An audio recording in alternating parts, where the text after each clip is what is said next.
এই মুহূর্তে পাওয়া আজকের সর্বশেষ শীর্ষ সংবাদে আপনাকে স্বাগতম। প্রথমে জানিয়ে দেব সংবাদ শিরোনাম, পরে থাকবে বিস্তারিত। জানাবো আওয়ামী লীগের অন্তর্বর্তী কমিটির চিঠি গুজব থাকছে, আর যেন কোনো স্বৈরাচার ক্ষমতায় আসতে না পারে সজাগ থাকতে বললেন নুরুল হক। জানাবো নবীগঞ্জে দুপক্ষের সংঘর্ষে একজন নিহত, আহত 20। এবং আরও থাকছে নারায়ণগঞ্জ মহানগর বিএনপি সদস্য সচিবকে গণপিটুনি। শুনছিলেন সংবাদ শিরোনাম, এবার বিস্তারিত। সভাপতি শেখ হাসিনার নির্দেশে আওয়ামী লীগের অন্তর্বর্তীকালীন কমিটি গঠন করার নামে ফেসবুকে যে চিঠি ভাইরাল হয়েছে সেটি গুজব বলে জানিয়েছেন দলটি। শুক্রবার রাতে আওয়ামী লীগের ভেরিফাইড ফেসবুক পেজ থেকে চিঠির ছবি পোস্ট করে সেটি গুজব বলে জানানো হয়েছে। শুক্রবার সকাল থেকে ফেসবুকে দলটির দপ্তর সম্পাদক স্বাক্ষরিত এই চিঠিটি ভাইরাল হয়। সেখানে আওয়ামী লীগ সভাপতি শেখ হাসিনার নির্দেশে আওয়ামী লীগের অন্তর্বর্তী কমিটি গঠন করা হয়েছে বলে জানানো হয়। ভাইরাল চিঠিতে লেখা রয়েছে, বিশ্ব মানবতার জননী বঙ্গবন্ধু কন্যা শেখ হাসিনা গত 5 আগস্ট ছাত্র জনতার দাবির প্রতি সম্মান জানিয়ে প্রধানমন্ত্রীর পদ থেকে পদত্যাগ করে দেশ ছেড়ে চলে যান। তিনি চলে যাওয়ার পর সারা দেশে জামায়াত বিএনপির দোসররা আওয়ামী লীগের নেতাকর্মীদের ওপর অবর্ণনীয় নির্যাতন চালিয়েছে, ভাঙচুর, অগ্নিসংযোগ, লুটপাটের শিকার হয়েছে মন্ত্রী এমপি থেকে শুরু করে সর্বস্তরের নেতাকর্মীদের বাসাবাড়ি, ব্যবসা প্রতিষ্ঠান। এতে মনোবল হারিয়ে ফেলেছে তৃণমূল পর্যায়ের ত্যাগী নেতাকর্মীরা। বিরাজমান পরিস্থিতিতে দেশনেত্রী শেখ হাসিনা বা তার সুযোগ্য পুত্র সজীব ওয়াজেদ জয়ের কারো পক্ষেই দেশে এসে দলের হাল ধরা সম্ভব নয়। এ মতাবস্থায় দলকে পুনর্গঠন করতে ও সুশৃঙ্খল করে গড়ে তুলতে জননেত্রী শেখ হাসিনার নির্দেশে আওয়ামী লীগের একটি আহ্বায়ক কমিটি গঠন করা হলো। পরবর্তী নির্বাচনের আগ পর্যন্ত বাংলাদেশ আওয়ামী লীগের এই অন্তর্বর্তীকালীন কমিটি কার্যকর থাকবে। চিঠিতে কমিটির আহ্বায়ক করা হয় সাবেক রাষ্ট্রপতি মোহাম্মদ আব্দুল হামিদকে ও সেলিনা হায়াৎ আইভীকে সদস্য সচিব করা হয়। তবে সেই চিঠিকে গুজব বললে আওয়ামী লীগের ভেরিফাইড ফেসবুক পেজে বলা হয়, আমাদের বিভক্ত করার জন্য, দুর্বল করার জন্য এরকম নানা রকম গুজব সামাজিক যোগাযোগ মাধ্যমে এমনকি মিডিয়াতেও ছড়ানো হচ্ছে। আওয়ামী লীগের নেতাকর্মীরা কারো পাতা ফাঁদে পা দেবে না, কোনো বিভ্রান্তি ছড়াবেন না, গুজবে না বলুন। আমরা আগের চেয়ে আরও বেশি ঐক্যবদ্ধ থাকব। দেশের ক্রান্তি লগ্নে সবসময় আওয়ামী লীগ একতাবদ্ধ থেকেছে, কোনো গুজবে কান দেবেন না। গণ অধিকার পরিষদের সভাপতি ও ডাকসু সাবেক ভিপি নুরুল হক নূর বলেছেন, বাংলাদেশের সব শ্রেণীর মানুষের অপ্রতিরোধ সংগ্রামের মাধ্যমে 1.5 দশকের স্বৈরাচার আওয়ামী লীগের পতন হয়েছে। পতিত স্বৈরাচার ও তার দোসরদের পরিণতি থেকে শিক্ষা নেবেন।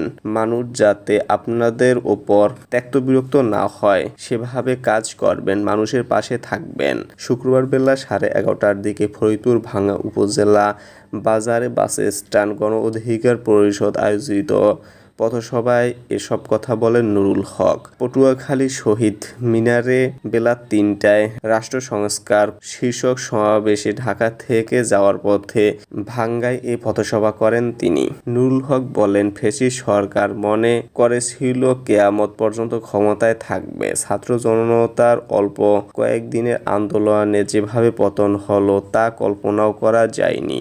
এ কৃতিত্ব কোনো রাজনৈতিক দলের নয়, জনগণ ও ছাত্ররা রাস্তায় নেমেছে বলেই স্বৈরাচার পতন হয়েছে। তিনি আরও বলেন, এক ফ্যাসিবাদ বাস স্ট্যান্ড, টেম্পো স্ট্যান্ড, সবজি বাজারসহ সারা দেশ যেভাবে দখল করেছিল, তাদের বিদায়ের মধ্য দিয়ে নতুন ফ্যাসিবাদ মাথা উঁচু করে দাঁড়াতে চাইছে। তাদের জায়গায় এখানে হবে না। মন্তব্য করে নুরুল হক বলেন, রাজনীতি নতুন ধারায় নতুন পথে চলবে।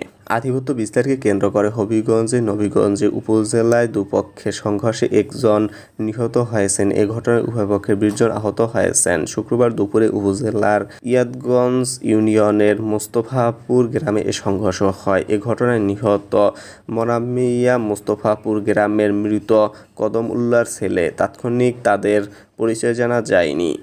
পুলিশ ও স্থানীয় সূত্রে জানা গেছে, আধিপত্য বিস্তারকে কেন্দ্র করে দীর্ঘদিন ধরে উপজেলার ইনাদগঞ্জ ইউনিয়নের মোস্তফাপুর গ্রামের তকমত উল্লাহর ছেলে ও সাবেক ইউপি সদস্য সাইফুল আলমের সঙ্গে মনা মিয়ার বিরোধ চলে আসছে। এরই জেরে শুক্রবার দুপুরে সাইফুল আলম ও মনা মিয়ার লোকজন দেশীয় অস্ত্র নিয়ে সংঘর্ষে জড়িয়ে পড়ে। সংঘর্ষ চলাকালে ইটপাটকেল নিক্ষেপ করা হয়। এ সময় পিকলের আঘাতে মনা মিয়ার মৃত্যু হয়। সংঘর্ষে উভয় পক্ষের 20 জন আহত হয়।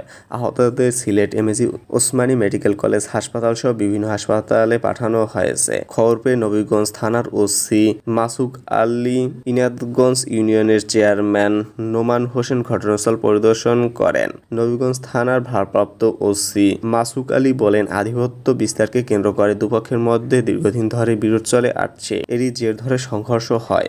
নারায়ণগঞ্জের বন্দরে নিজ দলের অপর গ্রুপের হাতে গণপিটুনির শিকার হয়েছে নারায়ণগঞ্জ মহানগর বিএনপি সদস্য সচিব আবু আল ইউসুফ খান টিপু। শুক্রবার বিকাল 3টার দিকে বন্দরের নবীগঞ্জ কামাল উদ্দিনের মোড়ে এ ঘটনা ঘটে। আবু আল ইউসুফ খান টিপুকে মুমূর্ষু অবস্থায় উদ্ধার করে নারায়ণগঞ্জ 300 শয্যা হাসপাতালে ভর্তি করা হয়েছে। প্রত্যক্ষদর্শীরা জানান, শুক্রবার বিকেলে বন্দরের 3 গাঁও এলাকায় বিএনপির একটি সভায় যোগ দিতে অটোরিকশা দিয়ে টিপু বন্দরের নবীগঞ্জ কামাল উদ্দিনের মোড়ে এলে শতাধিক দুর্বৃত্ত তার বহনকারী অটোরিকশা থামিয়ে তার উপর হামলা চালায়। এ সময় তিনি গণপিটুনির শিকার হন। এ ব্যাপারে আবু আল ইউসুফ খান টিপু বলেন, বন্দরের সাবেক বিএনপি নেতা ও সাবেক উপজেলা চেয়ারম্যান আতাউর রহমান মুকুলের লোকজন তার উপর হামলা চালিয়েছে। এ ব্যাপারে তিনি মামলা করবেন বলে জানান। এ ব্যাপারে আতাউর রহমান মুকুল বলেন, হামলাকারীরা আমাদের লোক নয়। তার হামলার কথা আমি এইমাত্র শুনলাম, তবে আমি এ হামলার নিন্দা জানাই। এদিকে সংবাদ পেয়ে পুলিশ ঘটনাস্থলে পৌঁছালেও কাউকে পায়নি। এ ব্যাপারে বন্দর থানার ওসি গোলাম মোস্তফা জানান, হামলার সংবাদ পেয়ে পুলিশ পাঠানো হয়েছে, তবে পরিস্থিতি শান্ত রয়েছে। এখনও কেউ কোনো অভিযোগ করেনি। অভিযোগ পেলে ব্যবস্থা নেওয়া হবে।